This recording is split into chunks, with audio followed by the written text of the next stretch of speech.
आदि निरंजन प्रभ निरंकारा,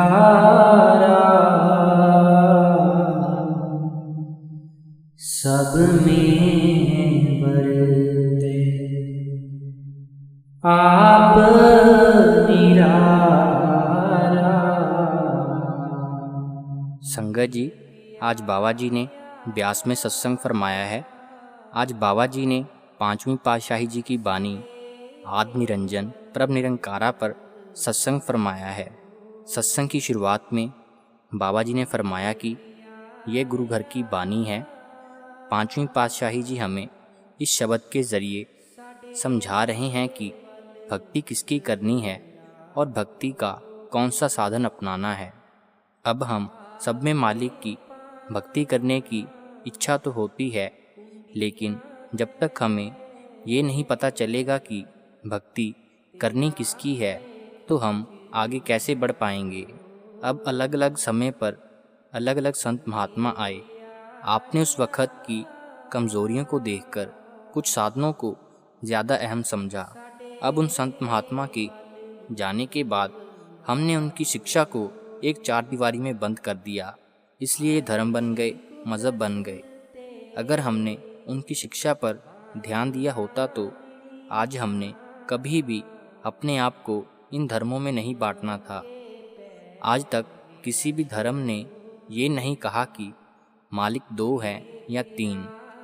सभी धर्मों ने उसे कुल मालिक की ओर इशारा किया है।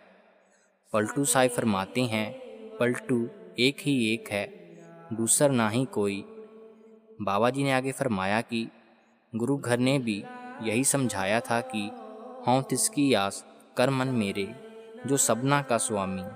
बाबा जी ने फरमाया कि हमने अपने आप को उस ताकत के साथ जोड़ना है जो इस पूरी सृष्टि का स्वामी है। अब हमने अपने आप को शरीर के साथ जोड़ा हुआ है, इसलिए हमारा दायरा वहीं तक सीमित रह जाता है। क्या है कोई जो अपने शरीर को हमेशा के लिए यहाँ रख पाया है? हमने अपने आप को उस ताकत के साथ जोड़ना है, शरीर के साथ नहीं।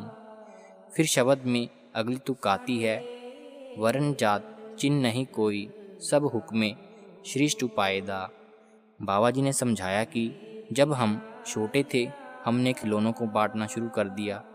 जब बड़े हुए तो हमने अपनी धन जायदाद बांटनी शुरू कर दी। फिर हमने अपने आप को जात पात में बांट दिया। यहाँ तक कि जो चीज़ बांटी नहीं जा सकती थी हमने उस कुल मालिक को भी बांट दिया। अब सबसे ऊंची जात किसकी है? जिसने अपने आप को उस मालिक के साथ जोड़ा हुआ है, उसकी जात सबसे ऊंची है। और जो उस मालिक को भूला बैठा है वो सबसे निचली जात का है। जो मालिक को भूला बैठा है, गुरु घर ने उसको विष्टा के कीड़े समझा है। ये जात पात इंसान ने बनाई है, उस मालिक ने नहीं।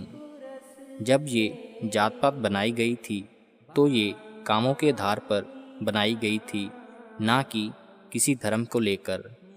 हम इन्हीं धर्मों को लेकर एक दूसरे के दुश्मन बनी बैठे हैं, जबकि इन धर्मों की नींव प्रेम और प्यार पर रखी गई थी। बाबा जी ने फरमाया कि इकबाल ने कहा था कि मज़हब नहीं सिखाता आपस में बैर रखना। फिर अगली तुक में बाबा जी ने 84 लाख जूनियों के बारे में समझाया। बाबा जी ने फरमाया कि इस सृष्टि में 84 लाख जूनियाँ हैं। उन 84 लाख जूनियों को भी आगे दो भागों में बांट दिया है, एक भोग जूनी है और एक कर्म जूनी।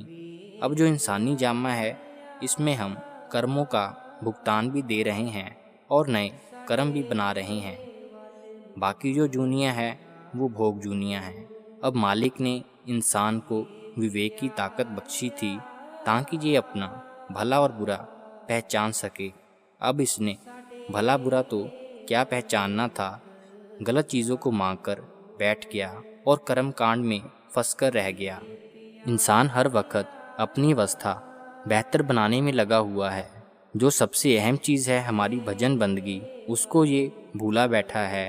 बाबा जी ने फिर फरमाया कि मान लो इंसान एक एक जूनी में एक एक साल बिताए तो हम अंदाज़ा लगा सकते हैं कि ये जामा हमें 84 लाख साल बाद मिला है।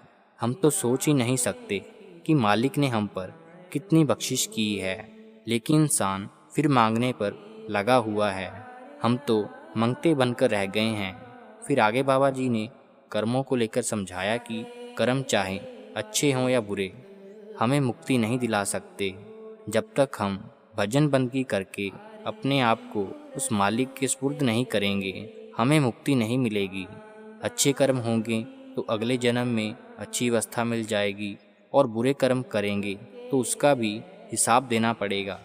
बाबा जी ने कहा कि हजूर फरमाया करते थे कि बेड़ियाँ चाहे सोने की हो या लोहे की, रहेंगे तो हम कैदी के कैदी। अगर हमने इस जेल खाने से आज़ाद होना है तो हमें अपने आप को उस मालिक के साथ जोड़ना पड़ेगा। फिर बाबा जी ने दर्शनों को लेकर भी समझाया कि सच्चे दर्शन कौन से हैं। बाहर तो हम सबको देख रहे हैं। सच्चे दर्शन तो वो हैं जिसमें इंसान अपनी सुध बुध भुलाकर बस टिकटिकी लगाए अपने मालिक को देखता है। जो एक बार वो दर्शन कर लेता है फिर उसे कोई होश नहीं रहता। ये दुनिया की सारी चीज़ें फिर फीकी पड़ जाती हैं, सब खत्म हो जाता है। फिर बाबा जी ने आगे फरमाया कि फिर उसे बस वो एक ही दिखाई देता है। बाबा जी ने बोला कि तुहियों है मैं ना ही सजना, तुहियों है मैं ना ही। हमने भी अपनी अवस्था ऐसी बनानी है। यह सच्चे दर्शन हमें अपने अंदर से होंगे। बाहर चाहे हम जितनी मर्जी डुबकियां लगा लें, नाक रगड़ लें। फिर सत्संग के आखिर में बाबा जी ने हमेशा की तरह फरमाया कि उस मालिक के घर में सिर्फ एक चीज़ की पहचान है, और वो है नाम की कमाई, शब्द की कमाई। नानक के घर केवल नाम।